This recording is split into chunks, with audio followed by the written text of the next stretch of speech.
ജമ്മുകാശ്മീരിലെ പഹൽഗാമിൽ 26 നിരപരാധികളെ അരുംകൊല ചെയ്ത ഭീകരർക്കായി തെരച്ചിൽ ഊർജിതം. പ്രധാന മേഖലകളിൽ പരിശോധന ശക്തമാണ്.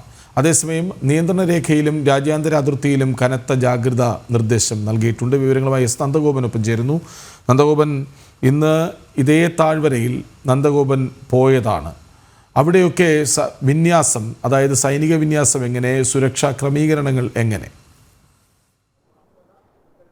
കൃഷ്ണാജി, ജമ്മുകാശ്മീരിൽ പൊതുവെ ഇപ്പോൾ സുരക്ഷ കർശനമാക്കിയ ഒരു സാഹചര്യമാണ്. പ്രത്യേകിച്ച് ഇപ്പോൾ ഈ പാകിസ്ഥാനുമായിട്ടുള്ള അസ്വാരസ്യങ്ങൾ അത് സേനാവിന്യാസമടക്കം ശക്തമാക്കാൻ കാരണമായിട്ടുണ്ട്. അതിനപ്പുറത്തേക്ക് കഴിഞ്ഞ ദിവസം നടന്ന 26 പേരുടെ മരണത്തിനിടയാക്കിയ തീവ്രവാദ അക്രമം, ഈ സംഭവത്തിൻ്റെ പശ്ചാത്തലത്തിൽ കൂടി വിവിധ മേഖലകളിൽ ഇപ്പോൾ സുരക്ഷ കർശനമാക്കിയിരിക്കുകയാണ്. നാളെ 11 മണിയോടുകൂടി ഇന്ത്യൻ ആർമിയുടെ ചീഫ് ഉപേന്ദ്ര ദ്വിവേദി അദ്ദേഹം ശ്രീനഗറിലെത്തി ഈ കാര്യങ്ങൾ വിലയിരുത്തും എന്നുള്ളതാണ് അറിയാൻ കഴിയുന്നത്. അതിനപ്പുറത്തേക്ക് നാളെ രാഹുൽ ഗാന്ധിയും ലോക്സഭയിലെ പ്രതിപക്ഷ നേതാവ് നാളെ രാഹുൽ ഗാന്ധിയും ഈ അനന്തനാഗിലെത്തി പരിക്കേറ്റവരെ കാണുമെന്നുള്ള വിവരങ്ങളാണ് ലഭ്യമാകുന്നത്. ഇങ്ങനെ VVIPകളുടെ സന്ദർശനം കൂടിയുള്ള ഒരു സാഹചര്യത്തിൽ കർശനമായ ഒരു നിയന്ത്രണം, അപ്പുറത്തേക്ക് കർശനമായ ഒരു പരിശോധന, ഒപ്പം കർശനമായ രീതിയിലുള്ള ഒരു സൈനിക വിന്യാസവുമാണ് ഇപ്പോൾ നടന്നുകൊണ്ടിരിക്കുന്നത്. ഈ രാത്രിയിലും സൈനിക വാഹനങ്ങൾ ധാരാളമായി എത്തി ഈ മേഖലകളിൽ. ഞാനിപ്പോൾ നിൽക്കുന്നത് ഈ പെഹൽഗാമിലാണ്. പെഹൽഗാമിലും സുരക്ഷ കർശനമാക്കി. ഇവിടെ നിന്നും കാൽനടയായി 6 കിലോമീറ്റർ നടന്നു വേണം ഈ ബൈസ്രൺ വാലിയിൽ എത്തുവാൻ വേണ്ടി. ഈ പ്രദേശമാകെ ഇപ്പോൾ ഈ ബൈസ്രൺ വാലി പൂർണ്ണമായും ഇപ്പോൾ ഈ സൈന്യത്തിൻ്റെ ഒരു നിയന്ത്രണത്തിലാണ്.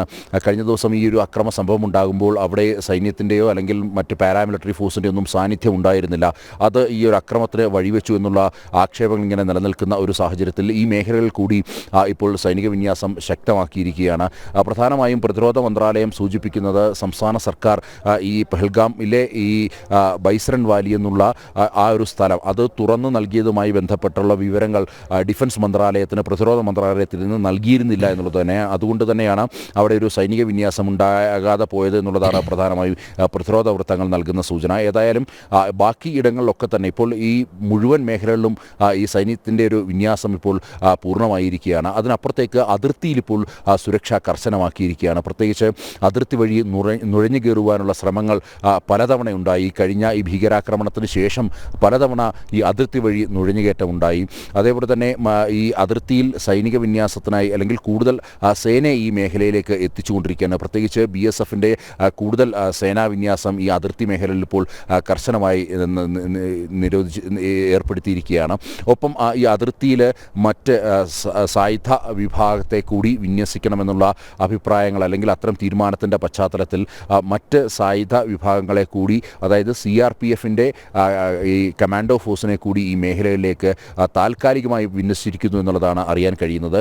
പ്രത്യേകിച്ച് ഇപ്പോൾ ഈ പാകിസ്ഥാൻ്റെ ഭാഗത്തു നിന്നും ചില പ്രകോപനങ്ങൾ ഉണ്ടായേക്കാം എന്നുള്ള രഹസ്യാന്വേഷണ വിഭാഗത്തിൻ്റെ റിപ്പോർട്ടുകൾ കൂടി പരിഗണിച്ചാണ് ഇത്തരത്തിൽ അതിർത്തി മേഖല പരിശോധന തെരച്ചിലൊക്കെ ഊർജിതമാണ്. അതേസമയം നിയന്ത്രണ രേഖയിലും രാജ്യാന്തര അതിർത്തിയിലും കനത്ത ജാഗ്രതാ നിർദ്ദേശം പുറപ്പെടുവിച്ചിട്ടുണ്ട്. വിവരങ്ങൾ നൽകുകയായിരുന്നു കശ്മീരിൽ നിന്ന് എസ് നന്ദഗോപൻ.